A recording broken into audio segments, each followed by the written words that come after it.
বর্ষার অন্ধকারে অজ্ঞান পুরুষটিকে দেখে ডাক্তারের পা থেমে গেল, যেন সময় নিজেই স্তব্ধ হয়ে দাঁড়িয়েছে। সেই মুখে লুকিয়েছিল তার অতীতের সবচেয়ে বেদনাদায়ক ছায়া, তার বিচ্ছিন্ন স্বামী।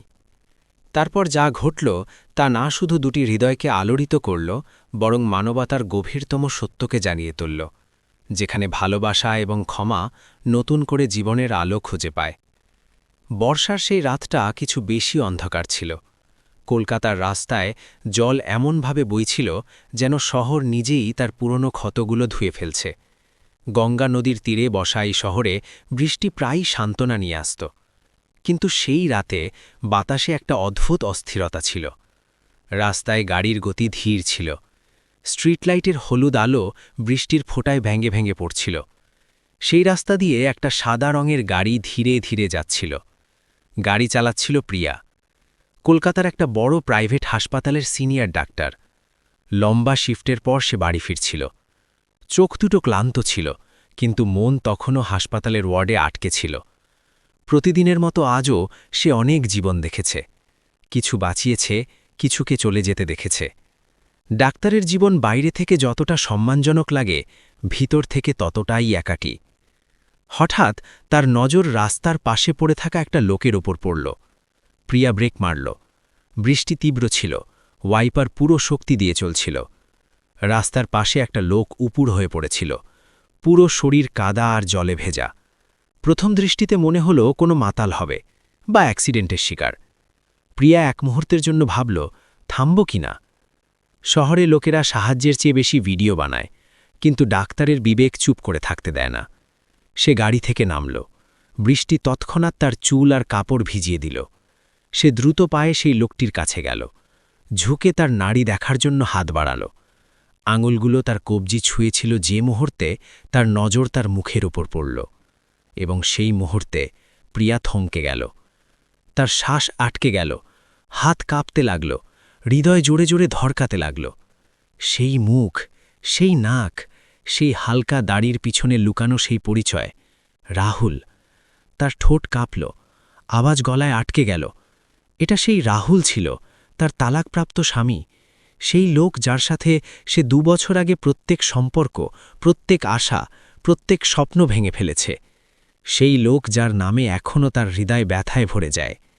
বৃষ্টিতে অজ্ঞান পড়ে থাকা সেই লোক কোনো অজানা নয়, সে তার অতীত ছিল। প্রিয়া কয়েক সেকেন্ড যেমন ছিল তেমনই জমে রইল। মন বলল, এটা তোমার ব্যাপার নয়। হৃদয় বলল, এই মানুষটা মারা যেতে পারে। এবং ডাক্তার বলল, তোমাকে সাহায্য করতেই হবে। সে দ্রুত তার মুখ সোজা করল। শ্বাস চলছিল, কিন্তু খুব ধীরে। কপাল থেকে রক্ত বইছিল। সম্ভবত স্লিপ করে পড়েছে বা কোনো গাড়ির সাথে ধাক্কা খেয়েছে। প্রিয়া তার কোট দিয়ে তার মুখ ঢেকে দিল। গাড়ির দরজা খুলল এবং কোনোভাবে তাকে তুলে পিছনের সিটে শুইয়ে দিল। পুরো পথ তার হাত কাঁপছিল। গাড়ি হাসপাতালের দিকে ছুটছিল, এবং প্রিয়ার মন অতীতে। তাকে মনে পড়ল সেই দিন যখন রাহুল প্রথম তার জীবনে এসেছিল। কলকাতা ইউনিভার্সিটির কাছে একটা ছোট ক্যাফে, যেখানে সে ইন্টার্নশিপের সময় প্রায়ই পড়তে যেত। রাহুল সেখানে পার্ট টাইম কাজ করত। সাধারণ ছেলে, কিন্তু চোখে স্বপ্ন ছিল। ধীরে ধীরে বন্ধুত্ব হল, তারপর প্রেম। রাহুল খুব বড়লোক ছিল না, কিন্তু হৃদয়ে ধনী ছিল। সে প্রিয়াকে সব সময় এগিয়ে যাওয়ার জন্য বলত, তুমি ডাক্তার নয়, কারোর শেষ আশা হবে। সে প্রায়ই বলতো, বিয়েটাও সাদাসিধে হয়েছে, গঙ্গার তীরে একটা ছোট মন্দিরে। প্রিয়া মনে করেছিল তাকে সব কিছু মিলে গেছে, কিন্তু স্বপ্ন সবসময় বাস্তবে এমনভাবে নামে না। বিয়ের পর জীবনের ভার বাড়ল। প্রিয়ার চাকরি লাগল, দিন রাত হাসপাতাল। রাহুল অনেক চাকরি বদলেছে, কিন্তু কোথাও টিকতে পারেনি। ঘরে টাকার অভাব ছিল না, কিন্তু সমাজের কথা ছিল। ডাক্তার বউ এবং বেকার স্বামী, এই টানা ধীরে ধীরে বিষ হয়ে গেল। রাহুল চুপ করে থাকতে লাগল। প্রিয়া চিড়চিড়ে হয়ে উঠল। কথায় কথায় ঝগড়া, অহংকার, সন্দেহ এবং একে অপরকে না বোঝার দেয়াল।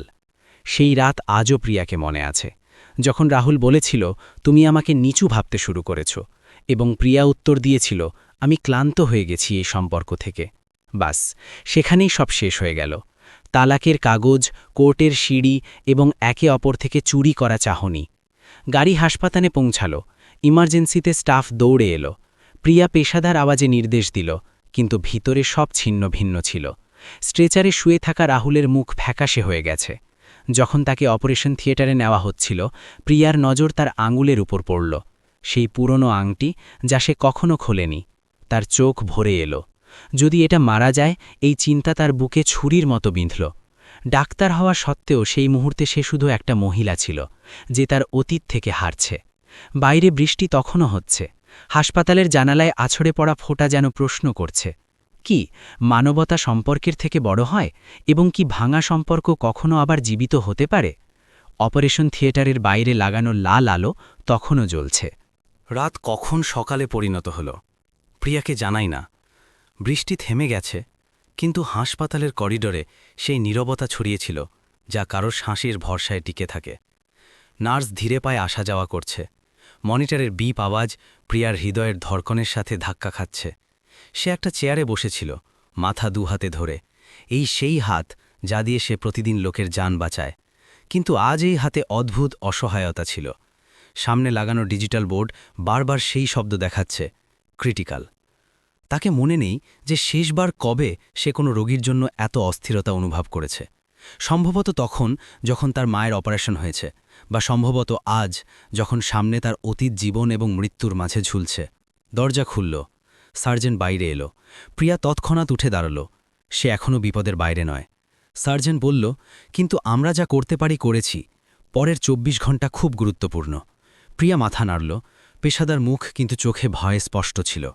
রাহুলকে আইসিইউতে শিফট করা হলো। সাদা বিছানা, চারপাশে মেশিন, এবং মাঝে সেই লোক যে কখনো তার দুনিয়া ছিল। প্রিয়া কাঁচের বাইরে দাঁড়িয়ে তাকে দেখতে থাকল। নার্স বলল, ম্যাম, আপনি বাড়ি গিয়ে একটু বিশ্রাম নিন। সে হালকা হাসি দিয়ে বলল, আমি এখানেই ঠিক আছি। রাত ভর সে সেখানেই বসে রইল, প্রত্যেক কয়েক মিনিটে মনিটর দেখে, যেন তার চাহনি থেকে রাহুলের শ্বাস বাঁধা। সকালের প্রথম আলো জানালা দিয়ে ভিতরে এলো। তখন তাকে অনুভব হলো যে সে পুরো রাত চোখ ঝাঁপায়নি। সকাল হতে হতে হাসপাতালে চলাচল বাড়ল। ডাক্তার, রোগী, আত্মীয় সবাই নিজেদের দুঃখ নিয়ে চলছে। প্রিয়ার জন্য দুনিয়া থেমেছিল। সেই সময় একটা মাঝারি বয়সের মহিলা হেজিটেট করে আইসিইউর কাছে এলো। তার মুখে ক্লান্তি ছিল, চোখ ফোলা। সে প্রিয়াকে দেখে থেমে গেল। ডাক্তার সাহেবা, রাহুল বেটা কেমন আছে? আওয়াজ কাঁপছিল। প্রিয়া চিনে নিল, সে রাহুলের মা ছিল। তার হৃদয়ে একটা ব্যথা উঠল। ২ বছরে সে কখনো তাদের সাথে দেখা করার চেষ্টা করেনি। তালাকের পর সবকিছু যেন এক ঝটকায় ভেঙে গেছে। এখনও অবস্থা নাজুক, প্রিয়া ধীরে বলল। সেই মহিলা সেখানেই মাটিতে বসে পড়ল। আমি তাকে মানা করেছিলাম, বৃষ্টিতে ডিউটি করিস না। সে কাঁদতে লাগল। কিন্তু সে বলল, আম্মা, কারো সাহায্য হয়ে যায় তাহলে ভিজতে কি যায়? প্রিয়ার গলায় কিছু আটকে গেল। ধীরে ধীরে কথা খুলতে লাগল। রাহুল গত ২ বছরে একটা প্রাইভেট সিকিউরিটি এজেন্সিতে নাইট গার্ডের চাকরি করছে। রাতভর ডিউটি, দিনে ঘুম। কম টাকা, কিন্তু সততা। সেই টাকায় মায়ের ওষুধ, ভাড়া এবং কখনো কোনো ক্ষুধার্থের খাবার। প্রিয়াকে মনে পড়ল বিয়ের শেষ দিনগুলোতে রাহুলের চুপ পড়ে থাকা, তার নীরবতা। তখন সে ভেবেছিল সে অবহেলাকারী। আজ বোঝা যাচ্ছে সে ভেঙে পড়েছে। আইসিইউ এর বাইরে বসে রাহুলের মা কাপা হাতে একটা পুরনো পার্স বার করল। যখন তাকে রাস্তা থেকে তুলে নেওয়া হয়েছে, এটা পড়ে গিয়েছিল, সে বলল। প্রিয়া পার্স খুলল। ভিতরে একটা ফটো ছিল, তার এবং রাহুলের বিয়ের। সেই মন্দির, সেই গঙ্গা, সেই হাসি। ফটোটা একটু ছিঁড়ে গেছে, কিন্তু সযত্নে রাখা। তার চোখ থেকে অশ্রু ঝরে পড়ল। সেই মুহূর্তে তাকে অনুভব হল যে সম্পর্ক শুধু কাগজ থেকে শেষ হয়েছে, হৃদয় থেকে নয়। দুপুর পর্যন্ত রাহুলের অবস্থায় একটু উন্নতি হল। ডাক্তাররা বলল, যদি এমনই থাকে তাহলে সন্ধ্যায় জ্ঞান ফিরতে পারে। প্রিয়া প্রথমবার স্বস্তির নিঃশ্বাস নিতে পারল। সন্ধ্যার সময় যখন আইসিইউতে নীরবতা একটু কম হল, রাহুলের আঙুলে হালকা নড়াচড়া হল। প্রিয়া তৎক্ষণাৎ কাছে গেল। সে তার নাম ডাকল। রাহুল চোখের পাতা নড়ল। চোখ ধীরে ধীরে খুলল। কয়েক মুহূর্ত সে বুঝতে পারল না যে কোথায় আছে।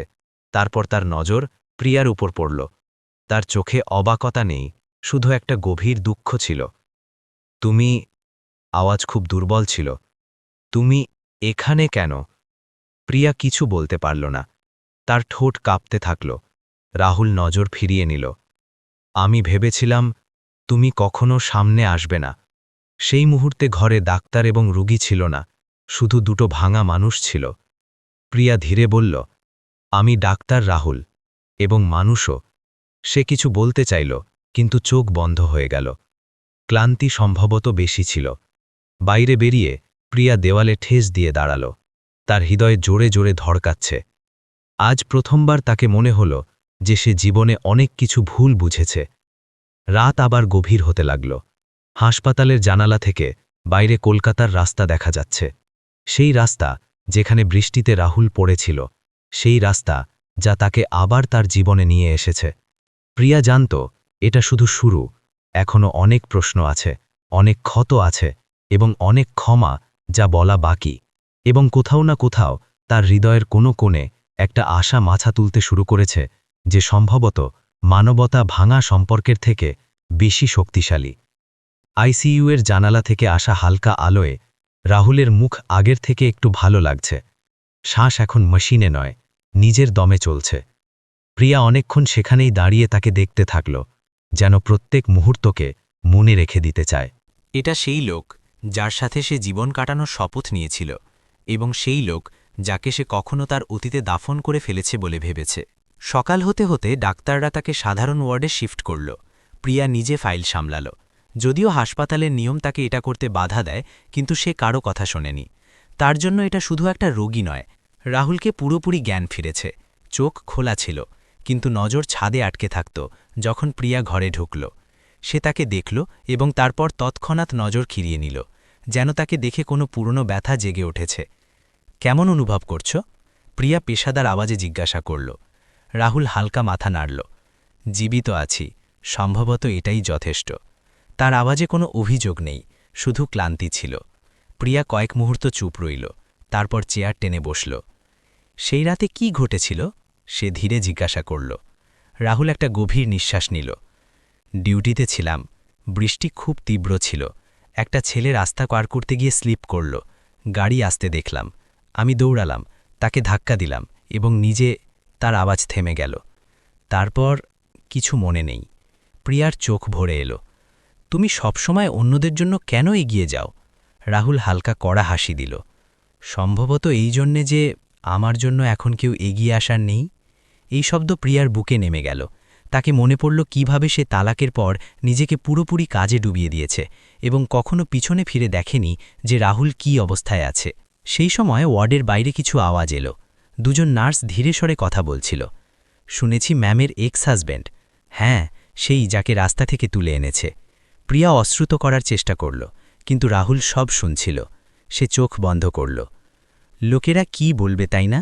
সে না দেখে বলল, এই ভয়ে তুমি সবসময় আমার থেকে দূরে ছিলে। প্রিয়া তার হাত ধরল। না রাহুল, আমি ভীতু ছিলাম।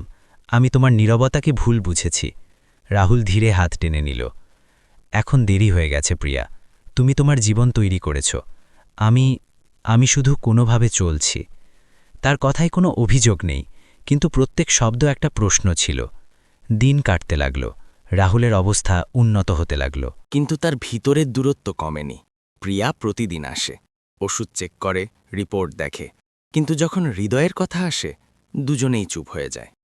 এক সন্ধ্যায় রাহুলের মা ওয়ার্ডে এলো। তার হাতে কিছু কাগজ ছিল। ডাক্তার সাহেবা সে দ্বিধায় বলল, এটা চিকিৎসার বিল।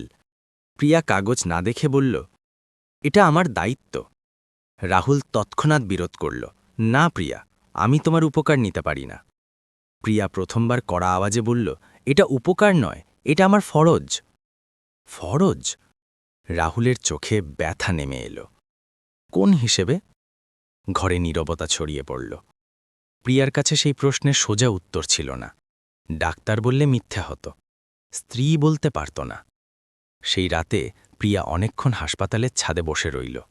নিচে কলকাতার আলো ঝিলমিল করছে।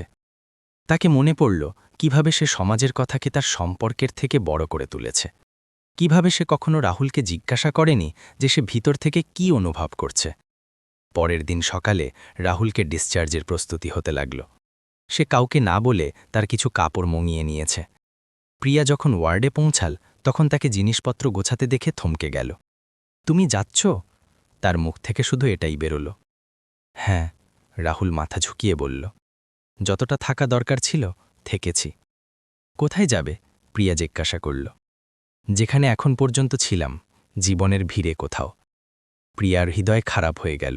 তাকে অনুভব হল যে যদি আজ সে কিছু না বলে তাহলে সম্ভবত আর কখনো সুযোগ মিলবে না। রাহুল সে ধীরে বলল, যদি সেই রাতে আমি না থামতাম। রাহুল তাকে দেখল, তার চোখে নম ছিল। তাহলে সম্ভবত তুমি শান্তিতে জীবনযাপন করতে পারতে। এই উত্তর প্রিয়াকে ভেঙে দিল। তার চোখ থেকে অশ্রু ঝরতে লাগল। না, সে কাঁপা আওয়াজে বলল, আমি নিজেকে কখনো ক্ষমা করতে পারতাম না, কারণ আমি তোমাকে ছেড়ে দিয়েছিলাম, কিন্তু তোমার মানবতা কখনো ছাড়েনি। রাহুল কিছু বলল না, সে শুধু তাকে দেখতে থাকল, যেন প্রথমবার সত্যি শুনছে। সেই মুহূর্তে বাইরে বৃষ্টির হালকা ফোয়ারা শুরু হল। প্রিয়া জানালার দিকে ফিরল। বৃষ্টি সবসময় আমাদের সামনে সামনে কেন নিয়ে আসে, সে নিজেকে জিজ্ঞাসা করল। রাহুল ধীরে বলল, সম্ভবত যাতে আমরা পালাতে না পারি। সেই দিন প্রথমবার দুজনের মাঝের দেয়ালে ফাটল পড়ল। পুরোপুরি ভাঙেনি, কিন্তু ফাটল যথেষ্ট ছিল আলো আসার জন্য। রাহুল হাসপাতাল থেকে চলে গেল, কিন্তু এবার প্রিয়ার জীবন থেকে নয়। দুজনের মাঝে কথাবার্তা শুরু হল। ভিড় দ্বিধায়, কিন্তু সত্যি কখনো মায়ের ওষুধের কথা, কখনো পুরনো দিনের। প্রিয়া এখন বুঝতে পারছে যে মানবতা শুধু দরকারের সময় হাত ধরা নয়, বরং কাউকে না শুনে ছেড়ে না যাওয়াও। এবং রাহুলকে এই অনুভব হতে লাগল যে সম্ভবত কিছু সম্পর্ক ভেঙে গেলেও শেষ হয় না, সেগুলো শুধু সময়ের অপেক্ষা করে দুবার শ্বাস নেওয়ার জন্য। দুজনেই জানে না যে সামনে কি হবে, কিন্তু এটা নিশ্চিত যে যা কিছু হবে এবার পালিয়ে নয়, সামনে দাঁড়িয়ে হবে। হাসপাতাল থেকে বেরিয়ে রাহুল সোজা বাড়ি যায়নি। সে শহরের সেই প্রান্তে একটা ছোট ঘর ভাড়া নিল, যেখানে কেউ তাকে চেনে না। শরীর ঠিক হয়ে গেছে, কিন্তু ভিতরে কিছু এখনও অসম্পূর্ণ। প্রত্যেক সকালে যখন সে চোখ খোলে তখন বৃষ্টির সেই রাতের ছবি সামনে আসে। রাস্তা অন্ধকার এবং প্রিয়ার কাঁপা আওয়াজ। সে নিজেকে বারবার বলে যে এটা সব একটা ঘটনা ছিল, একটা দুর্ঘটনা, কিন্তু হৃদয় জানে যে জীবন তাকে আবার একটা মোড়ে এনে দাঁড় করিয়েছে। প্রিয়াও শান্তিতে নেই। সে হাসপাতাল যায়, রোগী দেখে, অপারেশন করে, কিন্তু প্রত্যেক খালি মুহূর্তে রাহুলের নীরবতা তার কানে গুঞ্জতে থাকে। সে অনুভব করেছে যে প্রথমবার তালাকের পর সে তার সিদ্ধান্ত থেকে পালায়নি। তাকে তার ভিতরের সত্য স্পষ্ট দেখা যাচ্ছে। সে প্রেমকে পরিস্থিতির কাছে হারতে দিয়েছে। সমাজের কথা, কর্মজীবনের দৌড় এবং নিজের অহংকারে সে সেই লোককে বুঝতে পারেনি যে চুপচাপ দায়িত্ব নেয়। এক সন্ধ্যায় হাসপাতাল থেকে ফেরার পথে সে সেই রাস্তা দেখল। হালকা বৃষ্টি হচ্ছে, সেই জায়গা, সেই মোড়। প্রিয়া গাড়ি থামাল, কয়েক মুহূর্ত যেমন দাঁড়িয়ে রইল, তারপর যেন কোনো সিদ্ধান্ত নিয়েছে। সে রাহুলের নম্বর ডায়াল করল। যদি তুমি মানা করো তাহলে আমি বুঝে নেব, সে বলল, কিন্তু একবার দেখা করতে চাই। রাহুল অনেকক্ষণ চুপ রইল, তারপর বলল, ঠিক আছে। তারা গঙ্গার তীরে দেখা করল। নদী শান্ত ছিল, যেন সব কিছু দেখে বুঝে গেছে। প্রিয়া বিনা ঘুরিয়ে ফিরিয়ে কথা বলল। সে তার ভুল স্বীকার করল। বলল যে সে কখনো রাহুলকে জিজ্ঞাসা করেনি যে সে ভিতর থেকে কি সহ্য করছে। সে স্বীকার করল যে সে প্রেমকে দুর্বল ভেবেছে। রাহুলও তার চুপ্পির সত্য বলল। সে বলল যে সে বলতে পারত, লড়তে পারত, কিন্তু তাকে মনে হয়েছে যে সম্ভবত প্রিয়ার এগিয়ে যাওয়া বেশি দরকারি। দুজনেই অনেকক্ষণ কাঁদল, একে অপরকে দোষ না দিয়ে। সেই সন্ধ্যায় কোনো প্রতিশ্রুতি হয়নি, কোনো সিদ্ধান্ত নেওয়া হয়নি, শুধু এটা নিশ্চিত হয়েছে যে তারা পালাবে না। দিন কাটতে লাগল। দুজনেই দেখা করে, কখনো মায়ের চিকিৎসার কথা, কখনো হাসপাতালের গল্প, কখনো বেকার যুবকদের সমস্যা। এই কথার মাঝে একটা চিন্তা জন্ম নিল। প্রিয়া বলল, আমরা আলাদা আলাদা পথে ছিলাম, কিন্তু সম্ভবত গন্তব্য একটাই। তারা মিলে একটা ছোট ফ্রি ক্লিনিক শুরু করল, গঙ্গার তীরের ঝুপড়িতে, যেখানে চিকিৎসা স্বপ্ন। প্রিয়া সপ্তাহে 3 দিন সেখানে বসে। রাহুল আশেপাশের এলাকা থেকে অসুস্থদের নিয়ে আসে, ওষুধের ব্যবস্থা করে। লোকেরা প্রথমে অবাক হয়, তারপর বিশ্বাস করতে লাগল। একদিন সেই ক্লিনিকে একটা বয়স্ক বলল, বেটি তুমি ডাক্তার, কিন্তু তোমার থেকে বেশি তোমার লোকটা মানুষ। প্রিয়ার চোখ ভরে এলো। সে রাহুলের দিকে দেখল। রাহুল নজর ঝুঁকিয়ে নিল। সমাজের কথা আবার শুরু হলো। কেউ বলল প্রথমে তালাক, এখন নাটক, কেউ বলল ডাক্তার হয়ে এসব। প্রিয়া এবার চুপ করে থাকা বেছে নেয়নি। সে একটা মিটিং ডাকল। হাসপাতালের কিছু ডাক্তার, ক্লিনিকের লোক এবং আশেপাশের বাসিন্দা এলো। সে বলল, আমি হাজারো রোগীর চিকিৎসা করেছি, কিন্তু যদি আমি সেই লোকটির সাথে না দিতে পারি যে মানবতার জন্য তার জান ঝুঁকিতে ফেলে দেয়, তাহলে আমার ডিগ্রি অসম্পূর্ণ। আমরা ভুল করে আলাদা হয়েছিলাম, এখন বোঝার সাথে দাঁড়িয়ে আছি। রাহুল প্রথমবার সমাজের সামনে মাথা তুলে বলল, আমি ধনী নই, আমি পারফেক্ট নই, কিন্তু যদি কারো সাহায্য করে আমার পরিচয় তৈরি হয়, তাহলে আমি সেখানেই আছি। সেই দিন কোনো করতালি বাজেনি, কিন্তু অনেক চোখ নম হয়ে গেল। কয়েক মাস পর একটা সাদাসিদে দিনে দুজনে দুবার বিয়ে করল। না ব্যান্ড বাজা, না ভিড়, শুধু গঙ্গার তীরে সেই ছোট মন্দির যেখানে কখনো প্রথমবার শপথ নিয়েছিল। ফারাক শুধু এটা যে এবার প্রতিশ্রুতি শব্দে নয়, বোঝাই ছিল। প্রিয়া রাহুলের হাত ধরে বলল, প্রথম বিয়ে আমরা প্রেমে করেছিলাম, দ্বিতীয় মানবতায়। রাহুলের চোখ থেকে অশ্রু ঝরে পড়ল। বিয়ের পর তাদের কাজ আরও বাড়ল। ফ্রি ক্লিনিকের সাথে তারা রাস্তার দুর্ঘটনার জন্য একটা হেল্পলাইন শুরু করল। রাতে রাহুল অ্যাম্বুলেন্স চালায়, প্রিয়া কলে গাইড করে। বেকার যুবকদের জন্য কাউন্সেলিং, গরিব শিশুদের জন্য হেলথ ক্যাম্প। ধীরে ধীরে তাদের কাজ উদাহরণ হয়ে উঠল। এক বর্ষার রাত আবার সেই মোড় এলো। রাস্তায় একটা লোক স্লিপ করে পড়েছিল। এবার প্রিয়া একা নয়, রাহুল ব্রেক মারল। দুজনেই একসাথে নামল। দুজনের হাত কাঁপছিল, কিন্তু হৃদয় মজবুত ছিল। রাহুল বলল, যদি সেই দিন তুমি না থামতে, প্রিয়া কথা পূর্ণ করল, তাহলে আজ আমরা দুজনেই অসম্পূর্ণ থাকতাম। বৃষ্টি থেমে গেল, রাস্তায় আলো ছড়িয়ে পড়ল। গল্প এখানে শেষ হয় না, এখান থেকে শুরু হয়। কারণ সম্পর্ক কখনো পারফেক্ট হয় না।